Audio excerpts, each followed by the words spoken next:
She stood in the rain, clutching her brother's hand, begging for safety. When he opened the gate, he invited more than just strangers into his home. He invited war.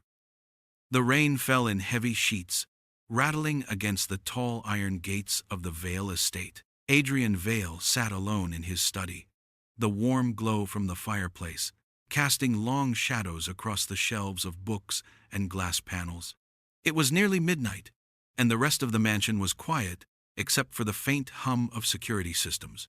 He had been reading through a report when the sudden crackle of the intercom broke the silence. At first, he thought it was interference from the storm, but then a voice came through, soft and trembling. "Please," the voice said, "we need a safe place." Adrian froze, his eyes moving to the monitor on his desk. The camera feed from the front gate showed a young woman standing in the rain, her coat clinging to her, her hair plastered to her face. She was holding the hand of a boy who looked no older than 10, his thin frame shivering beneath an oversized hoodie. The woman's eyes, even through the rain-blurred lens, were urgent and filled with something that went beyond fear. He pressed the button to respond, his voice steady. "Who are you?" "My name's Harper," she said quickly. "This is my brother Oliver. Please, just let us in. We don't have anywhere else to go." Adrian hesitated. He wasn't in the habit of opening his gates to strangers in the middle of the night, especially not in weather like this. His estate was guarded for a reason, but something in her tone made him pause, a desperation that couldn't be faked. He glanced at Oliver on the screen, his pale face lowered, his small hand gripping hers like a lifeline. "Wait there," Adrian said. He switched to the security control panel and keyed in the code. The gates opened slowly, the sound of the metal creaking against the wind echoing through the speakers. He watched as Harper led Oliver up the long driveway, their shoes splashing through puddles. When they reached the front door, Adrian was already there. The heavy oak frame opened behind him. The cold air swept in, along with the scent of rain. Harper's breathing was uneven, her cheeks flushed from the cold, and Oliver's lips were slightly blue. "Come in," Adrian said, stepping aside. He didn't ask questions yet. Miriam, his housekeeper, appeared from the hallway, her eyes widening as she took in the scene. Without a word, she hurried to fetch blankets. The foyer's marble floor reflected the storm's flickering lightning through the tall windows. Harper kept glancing over her shoulder, toward the driveway, as if she expected someone to be following them. Oliver clung to her side, his fingers tight around her coat.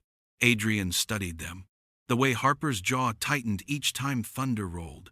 The way Oliver seemed to flinch at distant sounds. He didn't know what danger they had run from, but it was clear they had run far and fast. "We'll talk later," he said quietly. "For now, you're safe here." Harper's eyes met his, and for the first time that night, her shoulders eased just slightly. Adrian stood in the open doorway longer than he should have, the warm light from the foyer spilling into the storm and catching on the rain that streamed down Harper's face. She didn't seem to notice the cold anymore, only the way Oliver leaned heavily against her side, his small hand gripping her, as though letting go might mean losing everything. Adrian's first instinct was to turn them away, not because he didn't care, but because letting strangers into his home meant letting them into his carefully controlled world, a world he had built to be free from surprises, interruptions, or threats. Yet as he looked at Oliver, he saw the boy's lips pale and trembling, his shoulders hunched in a hoodie that was far too thin for the weather. A small bruise darkened the edge of his jaw, and another marked his forearm where the fabric of his sleeve had slipped back. Adrian's eyes flicked to Harper, her soaked coat heavy with rain, her shoes leaving wet prints on the marble just inside the threshold. Her hair clung to her cheeks, but her spine was straight, her chin lifted with a quiet defiance that told him she had been through worse nights than this. "Come inside before you freeze," he said finally, his voice low but firm. Miriam returned with 2 thick blankets and handed them over without a word, her expression softening as Oliver's small fingers reached for the warmth. Harper murmured a quiet thank you, wrapping one blanket around her brother and keeping the other draped over herself. Adrian closed the door behind them, shutting out the roar of the wind. The sound of the rain became distant, muffled by the thick walls of the mansion.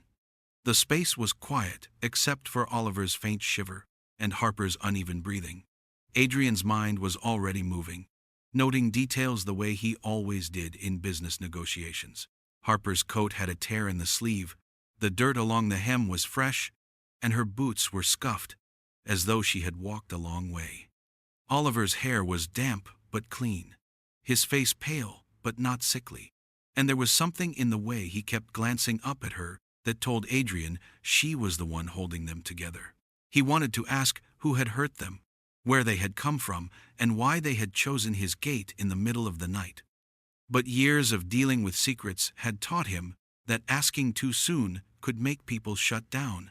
So he said nothing, only gestured toward the living room where the fire still burned in the stone hearth. They followed slowly, Harper keeping her hand on Oliver's shoulder as if guiding him toward safety. Adrian remained standing while they sat on the edge of the leather sofa, the heat from the flames reaching them in uneven waves. He studied them for another moment, committing the image to memory. For now, they were here. For now, he would give them warmth and shelter. The questions could wait until morning. The storm still rumbled outside, but inside the mansion the air was warm and still. The soft glow from recessed lights reflected off polished wood and smooth marble, and the steady crackle of the fire seemed to soften the sharp edges of the night. Harper sat close to her brother on the sofa, the blanket wrapped tightly around them both. Oliver's head rested against her shoulder, his eyes half closed, as if the warmth was finally loosening the cold grip of the rain. They weren't speaking, yet their bodies told a story, one of fear mixed with the smallest flicker of relief. Adrian stood nearby, hands in his pockets, watching without appearing to. Years of business had taught him how to read people before they spoke, and everything about these two spoke of running and hiding. Harper's eyes kept flicking toward the wide windows, checking the darkness beyond as though she expected it to move. Oliver shifted whenever a floorboard creaked or the wind pressed against the glass, his small frame tensing until he was sure the sound was nothing. Even in the safety of his home, they looked ready to flee at a moment's notice. "Miriam," Adrian said quietly, his gaze still on them, "prepare 2 guest rooms. Make sure there are extra blankets and something hot for them to drink." "Yes, Mr. Vale," she replied, already heading toward the stairs. She didn't ask questions, though Adrian knew she was thinking them. She'd worked for him long enough to know he didn't bring strangers into his home. Harper looked up at him then, meeting his eyes for the first time since stepping inside. There was a quiet strength in her gaze, but also a wall, as if she were deciding how much of herself she could afford to reveal. Adrian gave nothing away in return, only nodding slightly before stepping toward the fireplace. "You're safe here," he said, his voice steady but not warm. "No one can get past the gates without me knowing." She gave the smallest nod, but her shoulders didn't fully relax. Oliver glanced at Adrian briefly, his eyes a mix of curiosity and caution, before looking back at the fire. Adrian told himself he was offering them a roof for the night, and nothing more, yet unease was settling into him like a weight. He didn't know these people, but something about the way they carried themselves felt like a warning. They weren't simply lost or stranded. They were hiding from something that could still be out there. When Miriam returned to guide them upstairs, Harper thanked him quietly, her voice careful. Adrian watched them go, Oliver's small hand gripping the banister, Harper's head turning slightly to scan the shadows at the top of the stairs. The mansion felt unchanged in its silence, yet he could sense the shift already. Strangers had crossed his threshold, and with them had come a story that was far from over. The rain had eased to a steady drizzle, the kind that left the driveway slick and reflective under the glow of the security lights. Upstairs, Miriam had taken Oliver to one of the guest rooms, her calm voice carrying faintly down the hall as she fussed over fresh clothes and coaxed him into drinking something warm. Adrian remained in the main room, his gaze drifting toward the tall windows that overlooked the front of the property. Harper stood there, her arms wrapped around herself, her damp hair falling forward as she leaned just close enough to peer through the glass. He had seen people check their surroundings before, but there was something about the way she moved that made him pause. Her eyes swept the length of the driveway, pausing at the gates as though measuring the distance. Every few seconds, she would step back, then forward again, her breath fogging the glass. Adrian walked over, his footsteps quiet on the polished floor, but she didn't seem to notice him at first. "Expecting someone?" he asked, his tone casual, though he was studying her reaction closely. She startled slightly, her shoulders stiffening before she forced them to relax. "Just making sure," she murmured, her gaze sliding back to the dark road beyond the gates. When a car passed on the road outside, its headlights briefly sweeping across the front of the house, Harper flinched so sharply it looked instinctive. Her hand tightened around her upper arm, her breath catching in a way she clearly tried to hide. Adrian felt the unease he'd been pushing aside grow heavier. "It's a private road," he said evenly. "Only a few cars come through this late." "I know," she replied, but the words lacked conviction.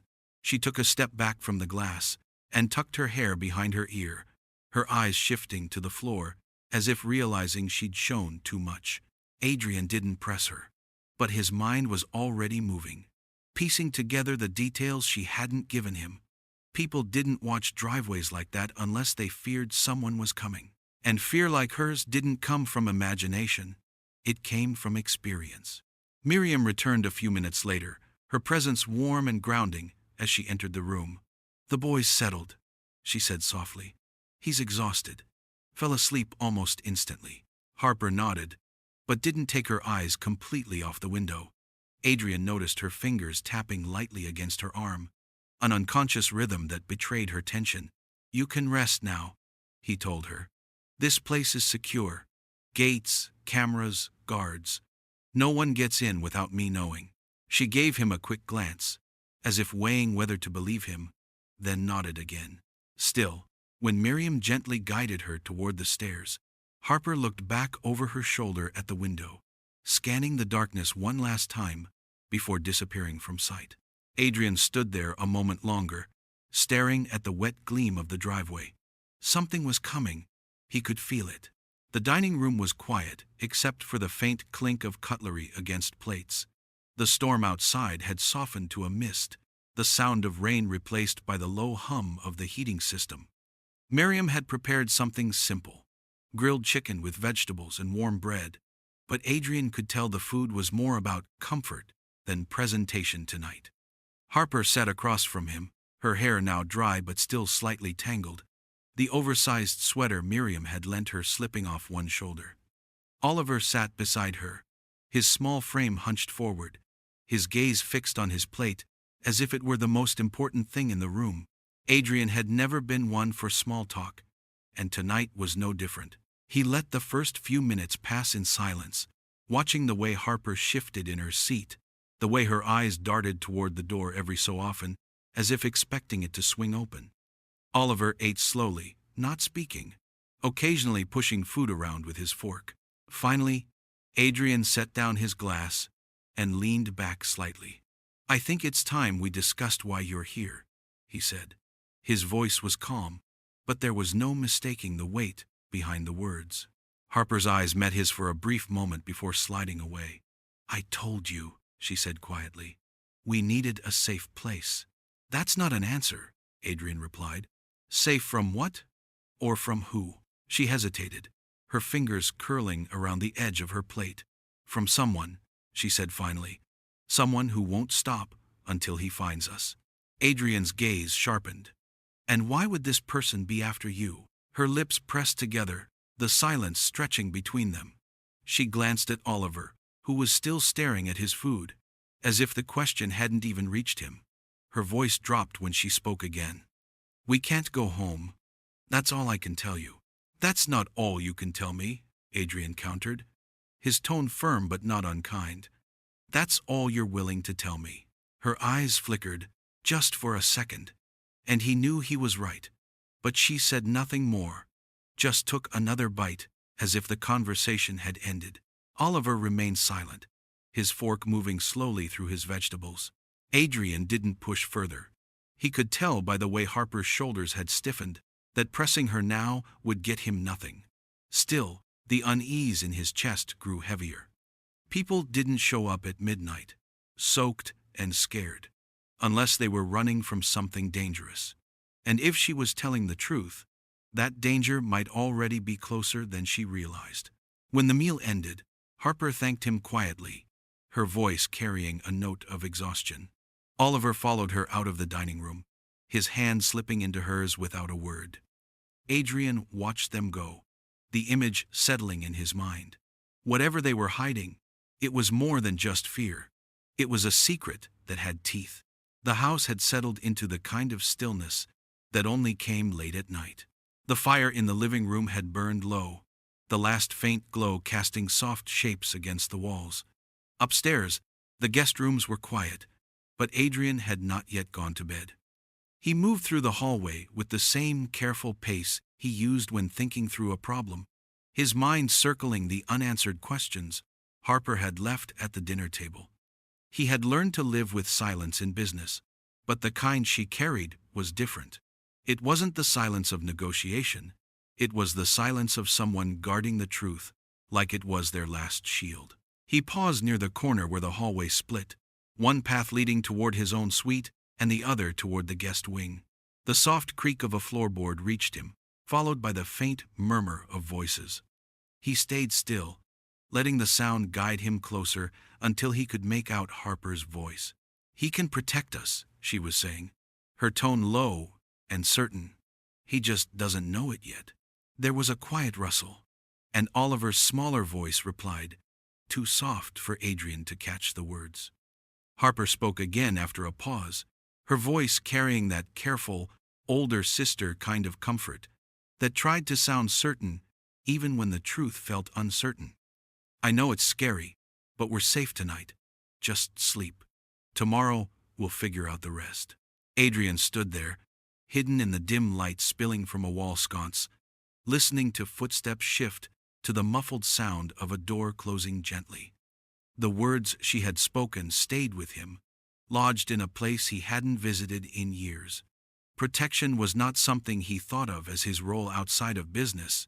He protected companies, investments, intellectual property.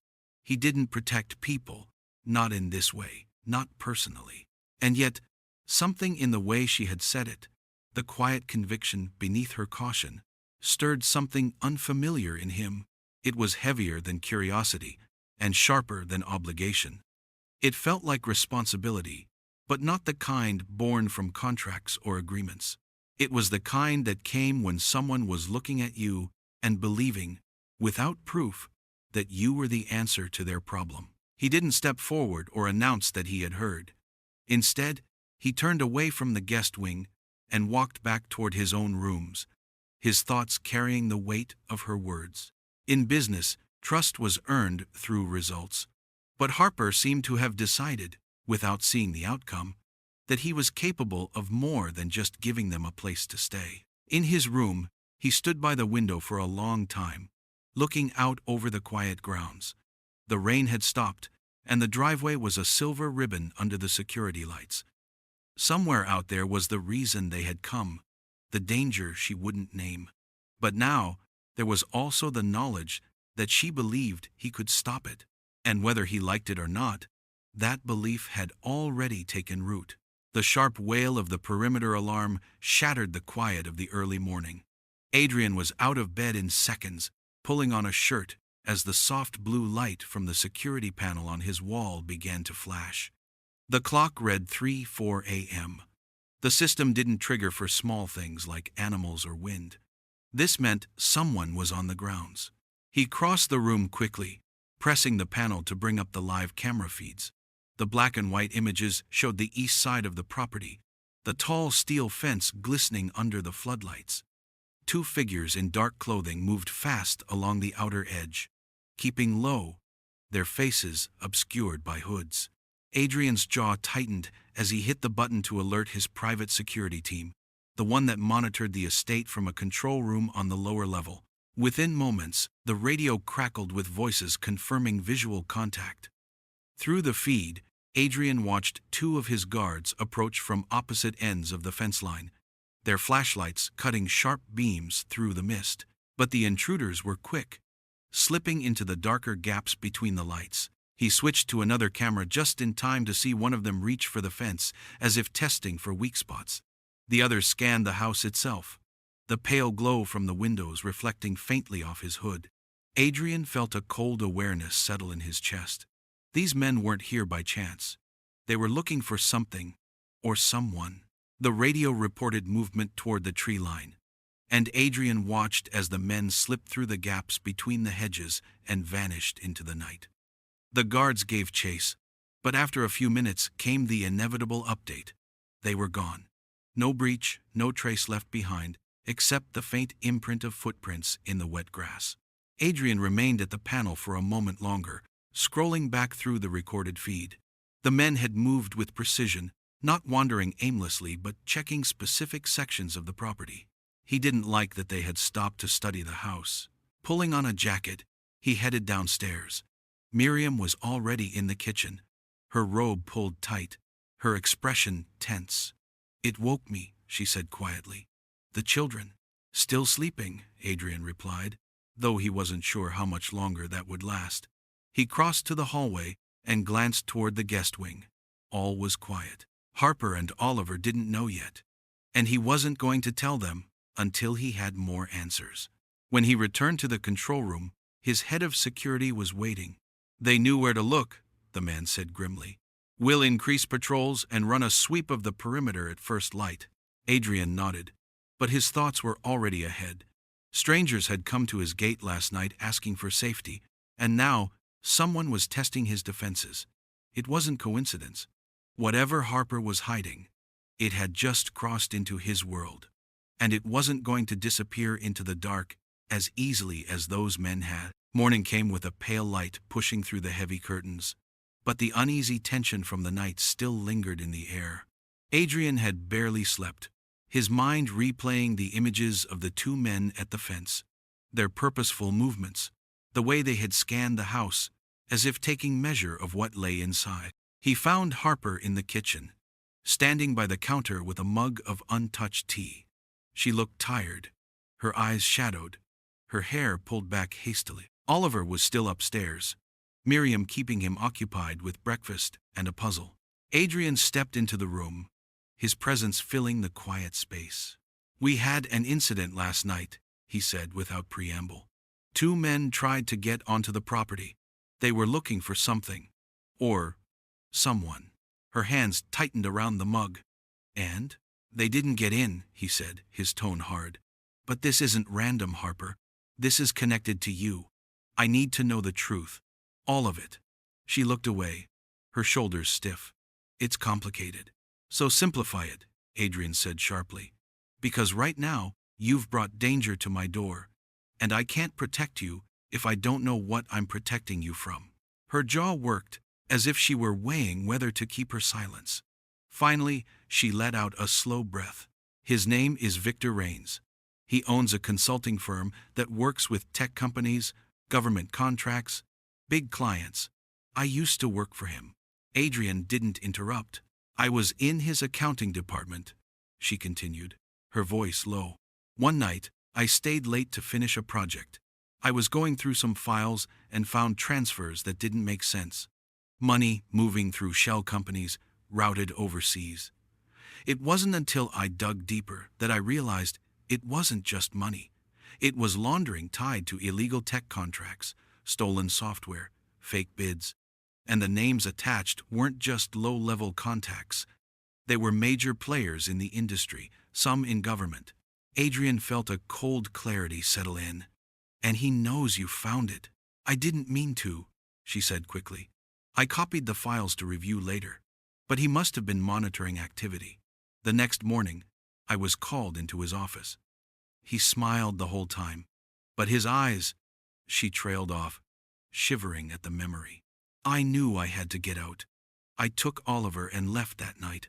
"Why not go to the police?" Adrian asked. Her laugh was short, and without humor. Because Victor has people everywhere. Lawyers, investigators, contacts in law enforcement. If I'd gone to the wrong person, I'd be gone by now. And so would Oliver. Adrian studied her, the way she kept one hand clenched at her side, the way her voice wavered only when she said her brother's name. The pieces were fitting together, and the danger was becoming clear. This wasn't just about shelter anymore. Victor Rains was not a man who let loose ends live. And now, by letting them in, Adrian had become part of that equation. The rain had stopped, leaving the grounds wrapped in a damp stillness. Adrian stood in the library with Miriam, reviewing the new security measures that had been put in place since the night's intrusion. She listened quietly, her hands folded in front of her, but he noticed she kept glancing toward the staircase.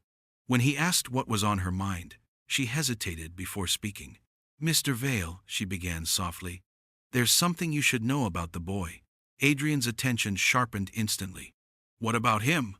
"Oliver has a medical condition," Miriam said, her voice carrying the weight of concern. "A heart defect.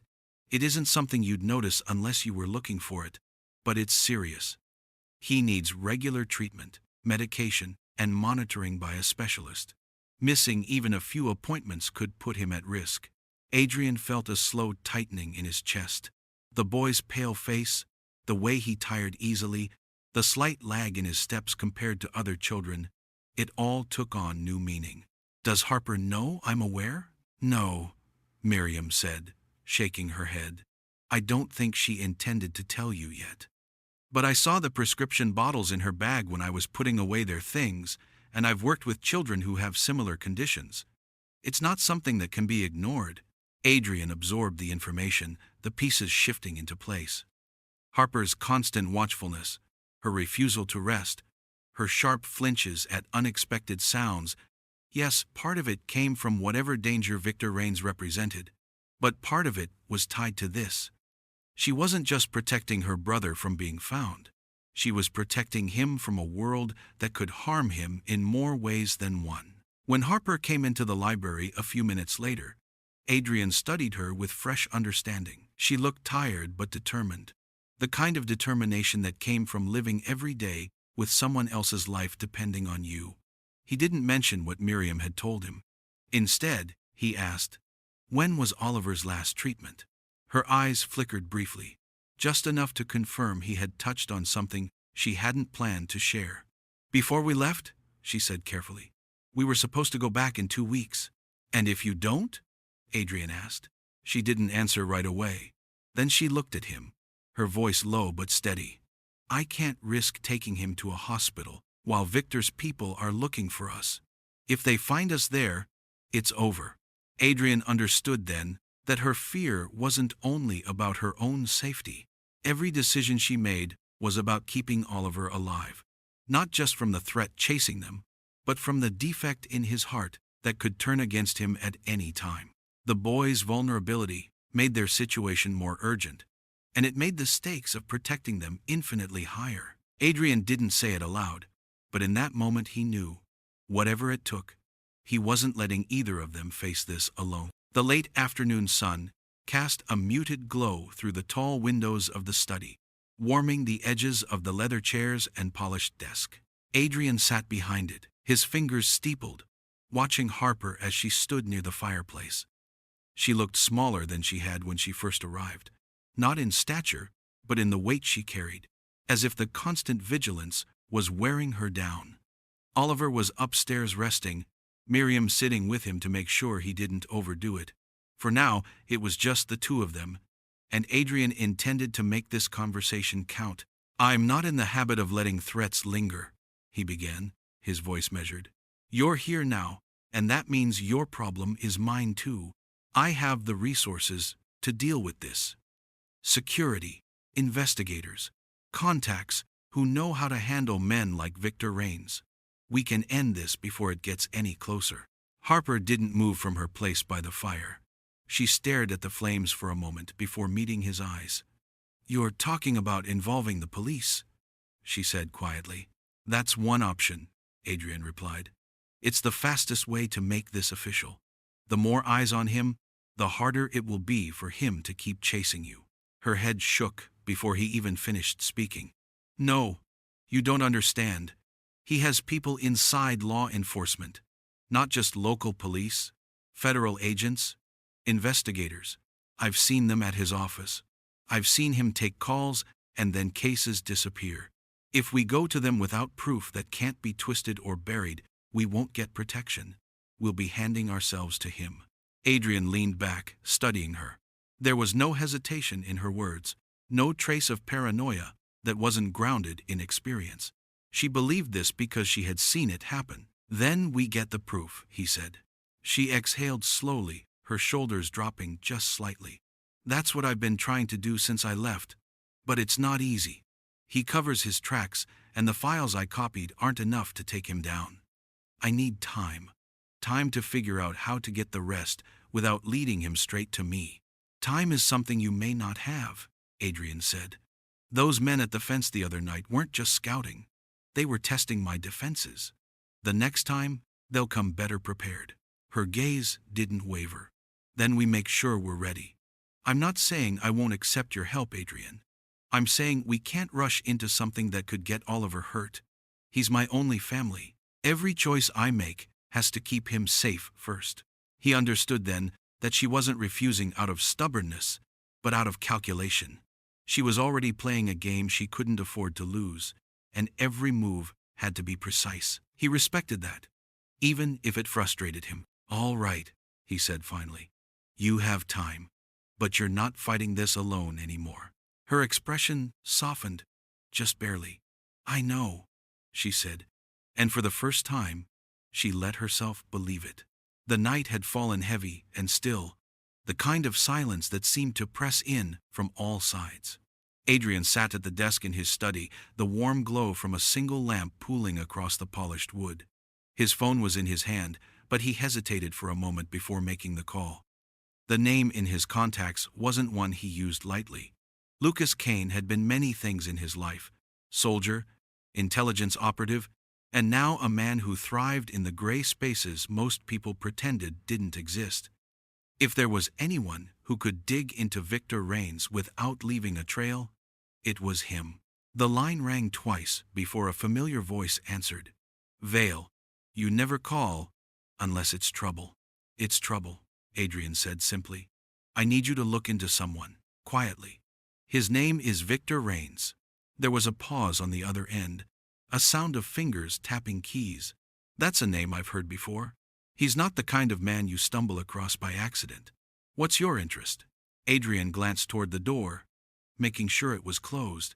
A woman named Harper and her brother came to me for help. She says Rains is after them. I want to know if she's telling the truth and how deep this goes. Lucas didn't ask more, just said, give me a few hours. Adrian hung up and leaned back in his chair, the ticking of the old clock filling the quiet. Hours later, close to midnight, the phone buzzed again. Lucas's voice was low, the kind of tone he used when the news was worse than he wanted to give. She's telling the truth, he said without preamble. And Vale, this guy's worse than you think. Rains has ties to laundering through tech contracts, just like she said, but that's only part of it. He's got muscle on his payroll, men who work clean and quiet. No questions asked. And they're already moving. Adrian felt the muscles in his jaw tighten. Moving where? To you, Lucas replied. 2 days ago, Rains gave an order to retrieve the assets. That's what he's calling them, assets. My source says there are at least 3 men assigned. They're not just looking to talk. They're coming to take them back. And they won't care how. For a moment, Adrian didn't speak. He could picture Harper's watchful eyes, Oliver's small hand clutching hers, the way both of them still seemed ready to run, even in the safety of his home. The danger wasn't abstract anymore. It was coming, and it was close. What's the timeline? Adrian asked. Soon, Lucas said. Maybe days, maybe less. I can give you more details if I keep digging, but you need to lock down your place now. Adrian ended the call, the weight of Lucas's words heavy in his mind. The game had shifted. They weren't hiding from a distant threat. They were standing in its path. And now, it was his responsibility to make sure it didn't reach them. By morning, Adrian had made his decision. The mansion would no longer be just a home, it would become a fortress. The staff noticed the change before he even spoke a word. Extra security vehicles rolled through the gates before breakfast, and unfamiliar men in plain clothes began walking the grounds, scanning every corner with sharp, deliberate eyes. The sound of heavy locks being replaced echoed faintly through the hallways. Adrian met with his head of security in the control room, the walls lined with monitors showing every angle of the property. "No one gets in without my approval," he said firmly. "No exceptions. All deliveries are to be inspected, all visitors logged and verified. If anyone approaches the gate unannounced, they are turned away. I don't care if they claim to be from the city or a neighbor from down the road. No one comes through without me knowing who they are." "Yes, sir," the man replied, already giving orders into his earpiece. From there, Adrian walked the perimeter himself. He checked the reinforced fencing along the east side, the blind spots between the cameras, the locks on the smaller service gates. He moved through the property with the same precision he used in a high-stakes negotiation, scanning for weaknesses, pushing for solutions. By the time he returned to the main house, the place no longer felt the same. It wasn't just the upgrades or the new guards. It was the shift in atmosphere. The open, quiet luxury of the mansion had been replaced by a contained, watchful tension. Inside, he gathered the household staff in the formal dining room. Miriam stood near the front, her hands folded, her expression calm but alert. "From this point forward," Adrian told them, "the safety of everyone in this house comes before anything else. I need you to be vigilant. If you see something out of place, no matter how small, you report it immediately. You do not assume it's nothing. You do not try to handle it yourself." Several heads nodded, but he made eye contact with each person, making sure the weight of his words landed. "The people in this house are under my protection," he continued, "and that means we all have to work as one." Harper stayed in the background, listening. She didn't interrupt, but he could see the way her eyes softened for a moment before the guarded look returned. She understood what he was doing, though she hadn't asked for it. By nightfall, the mansion felt transformed. The gates stayed shut, the security lights hummed quietly in the darkness, and the monitors in the control room glowed with constant motion. Adrian spent hours there, watching the feeds himself, scanning for anything unusual. Every flicker in the shadows drew his attention. Every passing car was noted. Upstairs, Harper settled Oliver into bed, the sound of his quiet breathing a reminder of why all this was necessary. Adrian knew the walls were stronger now, the defenses sharper, but the real difference was in his own mind. The line had been drawn, and no one would cross it without going through him first. The house was secure now, with guards posted at every entrance and the hum of surveillance equipment filling the control room. Yet Adrian could feel something shifting inside its walls. It wasn't the security measures or the constant updates from his team. It was Harper. She moved differently these days, quieter, her steps softer, as if she were trying to leave no trace of herself in the space. She avoided the main rooms when the staff were around and kept Oliver close, as though any distance between them might invite trouble. Adrian noticed the way she lingered at doorways before entering, her eyes scanning for the presence of others. When she thought no one was watching, she stood at the windows again, her gaze fixed on the driveway or the dark line of the fence in the distance. There was no relief in her posture, no sense that the precautions he'd taken had eased her mind. One evening, as the sun set in a pale wash of gold over the grounds, Adrian found her in the small sitting room at the back of the house. Oliver was upstairs with Miriam, working on a puzzle, the soft murmur of their voices faint through the open doorway. Harper sat curled into one end of the couch, her hands wrapped around a mug that had long since gone cold. "You've been avoiding me," Adrian said, stepping into the room. His tone wasn't accusing, but it was direct enough to make her look up. She shook her head lightly. I haven't. Yes, you have, he replied, moving to stand near the window. You think I don't notice, but I do. You're pulling back. Harper's gaze dropped to the mug in her hands. I'm trying not to make things harder for you. You're not, Adrian said firmly. Her lips pressed together, but her silence said more than words.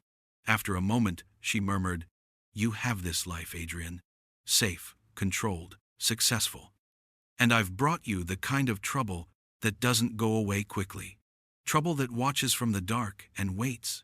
You can protect us now, but the longer we stay, the more likely it is that they'll find a way in. I don't want to be the reason your world changes for the worse. He crossed the room, lowering himself into the chair opposite her. You and Oliver are not a burden. I want you to hear that. I have resources most people can only imagine, and I'm using them for something that matters. That's not trouble, Harper. That's a choice I'm making. She met his eyes for a moment, searching for any sign that he was saying it out of obligation. Whatever she found there wasn't enough to fully convince her, but it was enough to keep her from leaving the room. You say that now, she said quietly, but you don't know how far this will go. Adrian leaned forward, his voice steady. Then we'll find out together. You're not facing this alone. She didn't answer, but he caught the faintest shift in her expression, a small crack in the wall she had built. It wasn't trust, not yet, but it was the first step toward it. The night was quiet, except for the soft tapping of rain against the glass and the faint hum of electronics from the control room. Adrian was reviewing the latest security reports when one of his technicians hurried in his face tight with urgency. We've got a breach attempt, the man said, already pulling up a screen filled with lines of code. Someone's trying to access the main servers from an external point. They're good, moving fast. Adrian stepped closer, his eyes narrowing at the patterns flashing across the monitor. He had seen hacking attempts before, but this was different. The intrusion was targeted, deliberate, as if whoever was behind it knew exactly what they wanted and how to get it. His team began working to shut down vulnerable pathways, but the code shifted, adapting with unnerving precision. A quiet voice came from the doorway. That's a layered packet relay, Harper said, stepping into the room. She moved closer without hesitation, her eyes locked on the screen. They're bouncing the signal through multiple proxy servers, but the signature is the same. I've seen it before. Adrian looked at her, surprised. You've seen this? Victor's people use it when they want to get in and out without leaving a trace, she said quickly. If you just block the entry point, they'll reroute and try again. You need to flood the relay with false data, so it takes longer for them to filter what's real. The technician hesitated, glancing at Adrian. It's risky. We could crash the secondary system if we push too much. Not if you mask it as a normal traffic surge, Harper countered, leaning over the desk. Her fingers flew across the keyboard, navigating through the defense protocols with the ease of someone who knew her way around a network. Adrian watched her work, noting the calm in her movements, the way she anticipated the intruder's next step before it happened. Within minutes, the attack slowed. The code on the screen flickered and began to fragment, the connection struggling under the flood of false data Harper had injected. Finally, the system flashed a message. Connection terminated. The room exhaled as one, the tension breaking. Adrian turned to her, still processing what he had just seen. Where did you learn to do that? She shrugged, lightly, though her eyes betrayed a flicker of pride. When you work for someone like Victor, you pick up a few things. I didn't have much choice. His team began running diagnostics to ensure no data had been taken, but Adrian's focus stayed on Harper. She had stepped in without being asked, without hesitation, and she had stopped an attack that could have crippled parts of his business.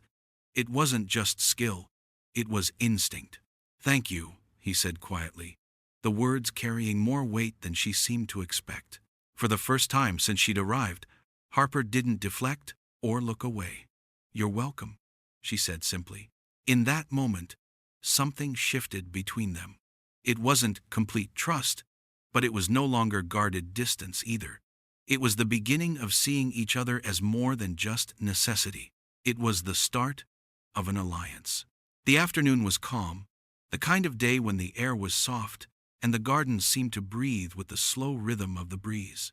Adrian had been on the terrace, speaking with his head of security about the results of the latest system checks, when he caught sight of Oliver in the distance. The boy was walking along the gravel path, his small figure framed by rows of manicured hedges, his steps slow as he kicked at loose stones. Harper was nearby, tending to a cluster of roses, her back bent slightly as she clipped away faded blooms. It should have been an ordinary moment, the kind of peaceful scene the estate was meant to protect. But then, Adrian noticed movement near the far side of the property, close to the outer fence. Two men in green coveralls were working near the boundary line, pushing a wheelbarrow and carrying tools. At first glance, they looked like groundskeepers, but Adrian's team had no scheduled maintenance that day. Harper must have realized it the same moment he did, because she suddenly straightened, her eyes locking on Oliver, who had wandered closer to the fence without noticing the men. One of them set his wheelbarrow aside and began walking toward the boy, his pace quickening with each step. The other shifted to block the view from the nearest camera pole. "Oliver!" Harper's voice ripped through the air, sharp with fear. The sound froze the boy in place for a heartbeat before he turned toward her, confusion flickering across his face. The man was almost on him now, reaching out as if to grab his arm. Adrian was already moving, sprinting down the terrace steps and across the grass, his voice low and dangerous as he shouted for his security team. Harper dropped her clippers and ran as well, her scream echoing across the grounds, a raw sound that cut through the quiet. The man's hand brushed Oliver's sleeve, but before he could tighten his grip, Harper was there, pulling her brother behind her and shoving the stranger back with surprising force. Adrian closed the distance in seconds, but the two men had already turned and were running toward the tree line, abandoning their tools. Guards appeared from both sides, chasing after them, but the intruders knew the layout too well. They slipped through a gap in the hedges and disappeared beyond the fence, leaving only the wheelbarrow, the scattered tools, and the pounding of hearts in their wake. Adrian pulled Harper and Oliver back toward the house, his eyes scanning every shadow. Harper clutched her brother tightly, her breaths coming in short bursts, while Oliver's face was pale and wide-eyed. In the control room minutes later, the footage confirmed what Adrian already knew. This wasn't a random trespass. The men had avoided cameras until the last moment, had known where to stand and how to block sight lines. And on the wheelbarrow, scratched into the metal in rough letters, was a message that made Adrian's blood run cold. "We can reach him anywhere." The threat was no longer distant. It was on his doorstep, and they had just proved it. The sun was just beginning to set when Adrian closed the heavy door to his study and locked it. Lucas was already there, leaning over the desk with a map of the city and a laptop open to lines of data that scrolled endlessly. The air in the room felt charged, the kind of stillness that came before a storm. They had spent the last hour reviewing every piece of information collected so far: security footage of the attempted breaches, the failed hacking attempt, the disguised men in the gardens, and the picture it painted was clear. Victor Reigns was escalating. Lucas straightened, his expression unreadable. "We can keep playing defense, but that's what he wants. Sooner or later, he'll find the crack he needs. We have to make him come to us on our terms." Adrian nodded, his mind already working through scenarios. The problem is bait. It has to be something he wants badly enough to take the risk. Harper, who had been standing near the window listening, stepped forward. "I have something. It's the reason I had to leave in the first place." Her voice was steady, but her hands were tight around the folder she carried. "When I found the transfers and the fake contracts, I made a copy of the files. Not just the numbers, but the correspondence, the signed authorizations, everything. I hid them in an encrypted cloud server before I left. Victor never knew I had that much. If he gets them, it will wipe out years of his work, or at least that's what he'll think." Lucas's brows lifted slightly. "And you still have access?" Harper nodded. "I change the encryption key every month, I can make it look like I slipped up this time. That the files are vulnerable. If someone were to leak that information in the right circles, it would reach him fast. Adrian studied her, weighing the risk. If we do this, it will put you in his direct sights again. I'm already there, she said simply. At least this way, we control how it happens. Lucas tapped the desk thoughtfully. We can set up a secure environment, make it look like a careless upload to an open network. He'll try to move quickly, which means he'll have to send someone close to collect it. That's when we catch them. They spent the next hour building the plan. Adrian's cybersecurity team created a convincing but controlled portal containing the decoy files Harper provided.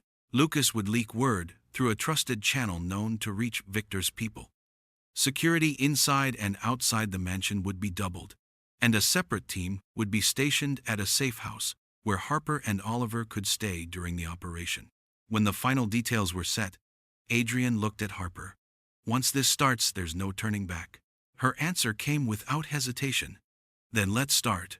In that moment, Adrian saw not just someone he was protecting, but a partner willing to stand in the open to bring a dangerous man down.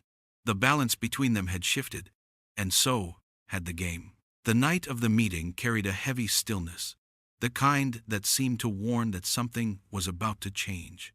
Adrian stood in the dimly lit warehouse on the edge of the city, the air cool and smelling faintly of oil and concrete. The decoy drive containing the files sat on a steel table in the center of the space, its small form belying the weight it carried in this game. Lucas stood off to the side, his stance relaxed but his eyes sharp, scanning every shadow. Hidden in the rafters and behind the walls, plainclothes officers waited, men and women Adrian trusted implicitly, people who had no ties to Victor's network. The hum of an approaching engine broke the quiet, headlights cutting across the wide entrance as a sleek black sedan rolled inside. The car stopped, and Victor Raines stepped out, dressed in a tailored suit that looked more suited to a boardroom than a warehouse. He moved with the easy confidence of a man who believed he owned the room before he even crossed it. Two men followed him, broad-shouldered and silent, their eyes sweeping the space like wolves assessing prey. Vale, Victor said with a smile that didn't reach his eyes. I hear you have something of mine. Adrian kept his tone even. I have files you've been looking for. Thought you might want to collect them in person. Victor's gaze flickered to the table, then back to Adrian. And what do you want in return? Nothing, Adrian said. Just the satisfaction of handing them to you myself. It was a strange enough answer that Victor's smile wavered. He took a slow step toward the table, his men flanking him. Adrian didn't move. Neither did Lucas. The tension stretched until it seemed ready to snap. The moment Victor's fingers reached for the drive, Adrian gave the signal. Lights blazed on from every corner of the warehouse, and the sharp command of voices filled the air. Armed officers moved in from all sides, their movements swift and precise, cutting off every path to the door. Victor froze, the drive still in his hand, as one of the officers read him his rights. This is a mistake, Victor said smoothly, though his eyes were colder now. You don't know who you're dealing with. Adrian stepped forward, his voice steady. I know exactly who I'm dealing with, and I know your reach ends here. Victor's men tried to resist, but within moments they were disarmed and restrained, the clatter of dropped weapons echoing off the walls. Evidence bags were filled with the decoy drive, hidden weapons, and a phone that had been buzzing non-stop since they arrived. As Victor was led past him, Adrian met his gaze. For the first time, the man looked uncertain, his confidence fractured. Outside, sirens grew louder as more units arrived to transport them. When the warehouse was clear, Lucas gave a short nod. It's done. Adrian felt the knot in his chest loosen, not in triumph, but in relief. The threat was no longer in the shadows, it was in custody, where it belonged. The days after Victor's arrest passed in a steady rhythm, each one a little quieter than the last.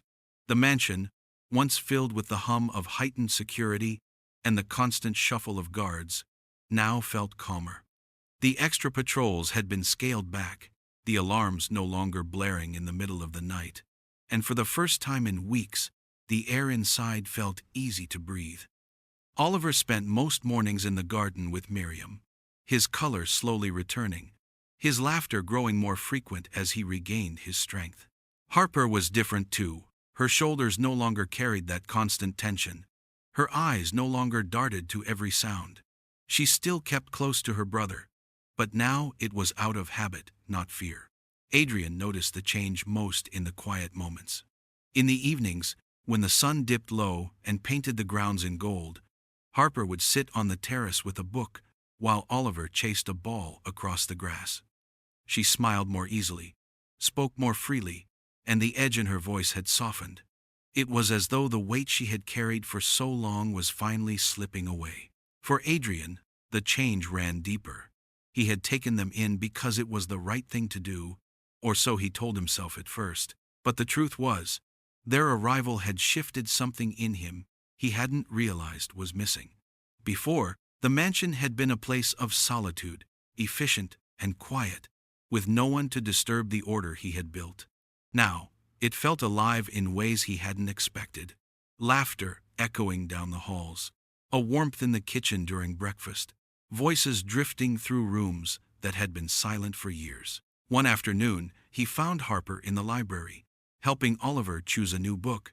She glanced up as Adrian stepped inside, her smile small but genuine. "We were just picking something for bedtime," she said, her voice light. He nodded, watching as Oliver settled on a worn adventure novel. "Good choice," Adrian said, and Oliver grinned before hurrying off to show Miriam. When they were alone, Harper closed the book she had been holding and looked at him. "I don't think I've said it enough," she began. "Thank you for everything. You didn't have to help us. You didn't have to keep us here." Adrian met her gaze, his tone steady but warmer than it had been weeks ago. "You came here asking for a safe place," he said. "You don't have to ask anymore. This is your home now, for as long as you want it." Something in her expression shifted, a mix of gratitude and relief that words couldn't quite touch. She didn't argue or deflect, she just nodded, and in that simple gesture, he knew she believed him. As evening fell and the house settled into its gentle rhythm, Adrian stood at the window, watching Harper and Oliver in the fading light. They had arrived as strangers in need of shelter. Now, they were something far more than that. They were his family, and they would never have to wonder where they belonged again. If this story moved you like it moved us, don't forget to give it a like. And if you want more stories like this one, hit subscribe. We'd love to have you with us.